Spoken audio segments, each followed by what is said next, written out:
So, how do you know if you're ready to be an entrepreneur? Now, this is a trick question because guess what? You're never gonna quite feel ready. But over the years, I have worked with thousands of people as they have taken the very brave and courageous step into entrepreneurship, and I have a ton of insights I want to bring to you today. By the way, I'm Sarah Turner. I'm a freelance copywriter and copywriting mentor, and one of my favorite things is helping people do whatever it takes to break into the world of entrepreneurship so that they can take control of their life, they can set their own goals, their own schedule, and really truly cultivate a day-to-day that works for them. And this can look so different from person to person. I've had people who are struggling with chronic illness and they quite frankly can't work 40 hours a week. And maybe they need to actually set their schedule so that it works with when they're feeling good. I have worked with stay-at-home moms who wanted to have something that was intellectually stimulating that they could actually work on while their baby was sleeping or just in the little pockets of time that they sometimes have here and there. And I know that that's really tough. I've also had people who want to travel the world. That's why I started freelancing. That's why I took the step into entrepreneurship. I wanted to never have to ask off for vacation again. I wanted to be there for my family, and I wanted to be able to travel and take my work with me so I could travel slow.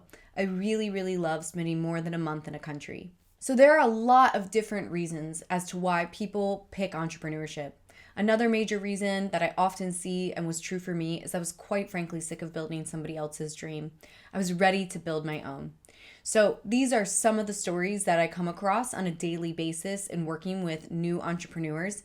And I want to share with you how you know if you're ready for entrepreneurship and if entrepreneurship is right for you. So the first sign is you've got the itch. You have the itch to be an entrepreneur. And the way that you know that is maybe you're reading books, maybe you're listening to podcasts, maybe you're watching a YouTube channel about entrepreneurship or freelancing. It's really interesting to me because a lot of freelancers are cool with the name freelancing, but the word business owner or entrepreneur really gets them nervous, or they have a hard time adopting that identity. And it's because I believe that we have an idea of what entrepreneurs look like, and that is changing. It's no longer meant for just dudes who are super into risk taking. It is not true. And this is because there is so much more accessible information and the barrier to entry, i.e. needing a lot of money to get started, is so much lower than ever before. You can learn a very valuable skill like graphic design or social media management or copywriting, of course, and you can cultivate that skill set and become an entrepreneur relatively easily today. So another sign that you might be ready to be an entrepreneur is that you're bored. You're bored at your work, or maybe you had to stay home when you had kids. And while it is very rewarding, it's not often the same kind of intellectually stimulating environment that maybe you're used to. So if you are bored and dissatisfied, that is often a sign that you are ready for some form of entrepreneurship. And now dissatisfaction, while it is uncomfortable, is often the catalyst we need for change. And so I always remind people that yes, it may feel really uncomfortable. It might be that you're frustrated with where you are, and that is not a good feeling. But if you were comfortable, if life was perfect and easy, you wouldn't make any changes. So reminding yourself that discomfort is a catalyst for change is sometimes what we need to actually take action.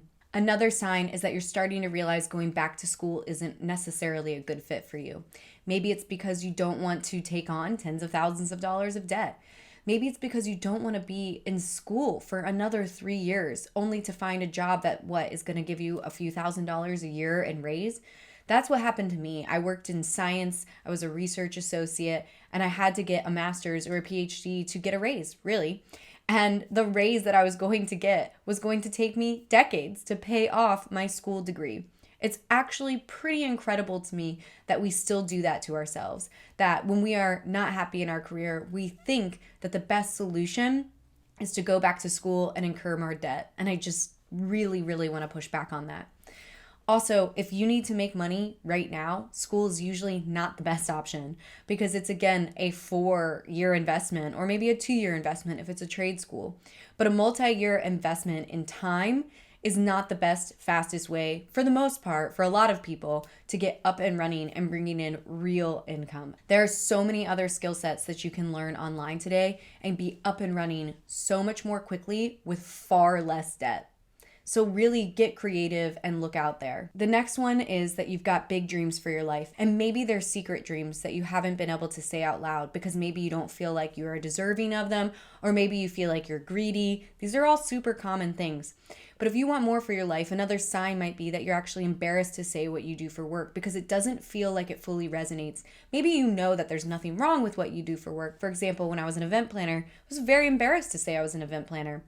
Not because I don't think event planning is an incredible career and wonderful for some, but because it was not right for me. And so it didn't feel good to tell people that that's what I did. So when you are feeling that same kind of dissatisfaction and you are craving something bigger and better for your life, that is definitely a sign that you might be ready to take that step into entrepreneurship. The next sign, and this is really important, is that you love to learn. I don't know about you, but I get bored very quickly. If things are the same in my life, if I'm showing up the same time every day, doing the same kind of work, and I'm not learning and growing, I'm bored. I'm dissatisfied, and quite frankly, it's a very uncomfortable feeling for me. So if you love to learn, if you love figuring things out, that is definitely a sign that you might be ready to start your journey into entrepreneurship. Another sign that you might be an entrepreneur is that you want to grow personally and not just professionally. So the people I see who are really content with, high caliber, fancy, prestigious jobs are the ones who are really get that satisfaction from the growth that they experience professionally. But if you want to grow personally, if you want to take a look at yourself and really dig up some of the fears and things like that are holding you back, if that actually appeals to you in some weird way, because it is hard work, entrepreneurship is for sure for you. Because one of the beautiful things about being an entrepreneur is that when you are working on your business, you are also working on yourself. You have to work on yourself to have a successful business and to work on your business. And when you are an entrepreneur, you get to do that personal development work that goes on to feed your business, but also feeds your life. And so it's this beautiful feedback loop that's created. And so you are not spending the leftover hours and energy when you're exhausted after working at a company all day and giving all that time and energy to somebody else who's building their dream. You're actually feeding yourself. And you are able to take the hours that you use throughout the day to feed your own energy and your own desires. And I am just telling you, it is so amazing when you don't have to do that personal development work with leftover energy. Another sign that entrepreneurship is for you is you have some sort of needs that just does not fit into the 9-to-5 schedule. So that might be that you have a chronic illness. That's very common. It also might be that you want to stay home with your kids or homeschool your kids. Those are two very common signs that the typical 9-to-5 is just quite frankly not the best fit for you. And that is okay. There are so many wonderful options and ways to ease into entrepreneurship. Another sign, and I love this one, is that you want to travel, that you don't want to wait for retirement, that you want to live your life now. I love traveling so much. It's where I gain the most insights about my life. It's where I learn and I grow. It's where I struggle. Sometimes traveling is a struggle. And also the experiencing novel things and cultures and communities.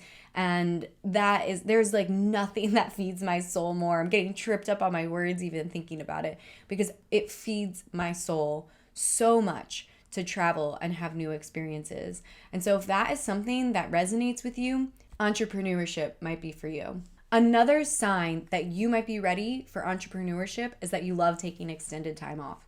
There is a little bit of a myth about the entrepreneurial hustle. And while yes, it definitely takes hustle to get up and running, you shouldn't be hustling the rest of your life. I mean, I am a big proponent for a great work-life balance. I think it actually is what makes me different from a lot of copywriters and other entrepreneurs that are in the online space, is I am not working to work 12-hour days. I am not working to make as much money as possible. I am working so that I have flexibility, freedom, stability, and the choice to make my days look exactly as I want them to look. I mean, I usually clock out at 3 o'clock every day. I do not work 40 hours a week anymore. That is not my priority. My priority is connection and community and my family and novelty and traveling and leaving a mark on the world, leaving it a better place than where I found it. Like, those are my core values. And so it was impossible for me to achieve what felt like a really good, high quality life within the confines of a 9 to 5. So if you like the idea of being able to set yourself up for maternity leave with a fat savings and not having to ask for time off or even having the pressure of when to come back, or if you like to take long trips, or if you'd like to be there for your family for an extended period of time, for example, being able to be home for my sister when she had my nephew for a few months, those are the reasons that I became an entrepreneur. And if that speaks to you, then you might be ready to be an entrepreneur too. And then the final sign that I often see that is an indicator of somebody who is made for the entrepreneur life. And that is when they take pride in being a little bit different from everybody else. Because here's the thing about being an entrepreneur. Many of the people in your life are going to question your desires and your beliefs. And it's okay if you want to keep that part of you safe and secure by maybe not sharing with people right away. But the sense of pride that you will feel when you have set up a successful, lucrative business is unlike anything else I've experienced, because you are stepping outside of the prescribed path that so many people are too scared to do. So if the idea of that brings you a source of pride right now, then I think that entrepreneurship is the best step for you. So one thing I want to call out here is that you didn't hear me list a series of personality traits or anything like that. You know, oftentimes you'll find lists online where it's like the top 7 things that you must have to be an entrepreneur. You must be willing to deal with risk. You must be tough. You must have thick skin. I don't believe in any of that, actually, because I believe all of those personality traits can be worked on and cultivated through mindset work. So my beliefs on who can be an entrepreneur are so different from what I often read online, because so much of that can just truly be cultivated. So push back on those beliefs yourself and instead ask about your own values, because that is where the answer really lies. It lies in what your values are and how you want to show up in this world and how you want to show up for yourself and your family and your friends, because that is going to be far, far, far more motivating than any amount of money you can make and anything like that. All of the benefits of being an entrepreneur, having the flexibility and the freedom, all of that comes from really buckling down and taking the next right step. You don't have to be confident. You just have to have a little bit of courage, and the confidence will follow if you keep taking small baby steps in the right direction. I promise you that. So go ahead and hit that thumbs up button if you like this. Please leave me comments. This is how I get ideas for new videos. This is actually a video that came straight from one of your comments. And of course, please don't forget to subscribe. It means so much to me. And thank you guys for being here. I hope you have a wonderful rest of your day.